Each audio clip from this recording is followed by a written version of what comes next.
Hello. അപ്പോൾ ഇതാ ഞാൻ വീണ്ടും ഒരു അടിപൊളി കുർത്ത സെറ്റുമായിട്ടാണ് വന്നിരിക്കുന്നത്. ഇതൊരു കുർത്ത പാൻറ് സെറ്റാണ്. ദേ ലൈനിങ് ഒന്നുമില്ല, ഒരു അടിപൊളി, പക്ഷേ ലൈനിങ് ഒന്നും ആവശ്യമില്ല, ഒരു അടിപൊളി ഇവിടെ ഒരു സ്പെഷ്യൽ പ്ലീറ്റിംഗ് ഒക്കെ ആയിട്ടുള്ള ഒരു കുർത്ത സെറ്റാണ്. ഇതിനെ നോക്കി ഇതിനൊരു പഫ് ടൈപ്പ് സ്ലീവ്സ് ആണ്. സ്ലീവിൻ്റെ ഇവിടെയൊക്കെ നല്ല അടിപൊളി ഡീറ്റെയിലിംഗ് ഉണ്ട്. നെക്ക് നോക്കിയേ, ഇത് നിങ്ങൾക്ക് പാർട്ടി വെയർ ആയി ഇടാം, നിങ്ങൾക്ക് കോളേജിലേക്ക് ഇടാം, വർക്കിലിടാം, എവിടെ വേണമെങ്കിൽ ഇടാം. നിങ്ങൾക്ക് ഒരു എത്തനിക് ഡേ ഒക്കെ നിങ്ങളുടെ കോളേജിലുണ്ടെങ്കിൽ അതിന് പറ്റിയൊരു ഔട്ട്ഫിറ്റാണ്. Because of the colour, it's like എന്തോ ഓറഞ്ച്, ഒരു ബ്രൈറ്റ് ഓറഞ്ച് കളറാണ്. അടിപൊളി വി നെക്ക് വെച്ചിട്ടുള്ളത്, ഇവിടെ ഒരു പ്ലീറ്റിംഗ് ആയിട്ടുള്ളത്. നിങ്ങൾ മെലിഞ്ഞ ആളാണെങ്കിലും തടിച്ച ആളാണെങ്കിലും നിങ്ങൾക്ക് ഇത് നന്നായിരിക്കും. ഇതിനൊരു സ്ലിറ്റ് ഉണ്ട്, പക്ഷെ ഇതിൻ്റെ സ്ലിറ്റ് വളരെ താഴെയാണ്. പിന്നെ ദേ നമുക്ക് പോക്കറ്റും ഉണ്ട് കേട്ടോ. ഈ പോക്കറ്റിനോട് കൈയിടാൻ പോക്കറ്റും ഉണ്ട്. നിങ്ങൾക്ക് ഭയങ്കര കംഫർട്ടബിൾ ആണ്.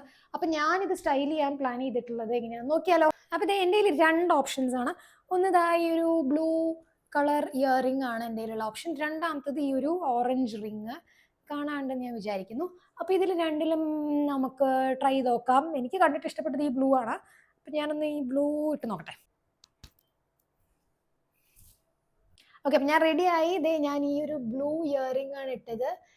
നോക്കി, ഈ ആക്ച്വലി ബ്ലൂ ഇയറിംഗ് ഇട്ടപ്പോൾ ഒരു പാർട്ടി വൈബൊക്കെ വന്നില്ലേ. നിങ്ങൾക്ക് അത് അത്യാവശ്യമൊക്കെ ഒരു നൈറ്റ് പാർട്ടിക്കും അല്ലെങ്കിൽ എത്തനിക് ഡേനൊക്കെ ഇട്ടാൻ പറ്റിയ സെറ്റാണ്. നിങ്ങൾ ഓറഞ്ച് ഇയറിംഗ് ഞാൻ നേരത്തെ കാണിച്ചത് ഇട്ടാൽ നിങ്ങൾക്ക് സിമ്പിളായി ഇടാം.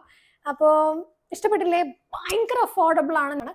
ഞാൻ എന്തായാലും ഇത് ടാഗ് ചെയ്തേക്കാം, ഈ ഇയറിംഗും ഞാൻ ടാഗ് ചെയ്തേക്കാം. അപ്പോൾ എല്ലാവരും മസ്റ്റ് ട്രൈ ആണ്. ചിരിക്കല പെണ്ണ കല്യാണി, നിന്റെ വാറത്തെ പുള്ളി എന്നെ നിന്റെ കണ്ണിലെ നിറം കണ്ട്, കയ്യിലെ വള കണ്ട്, കാലിലെ കുലിച്ചിട്ട് എന്നെ നീ കുടുക്കി.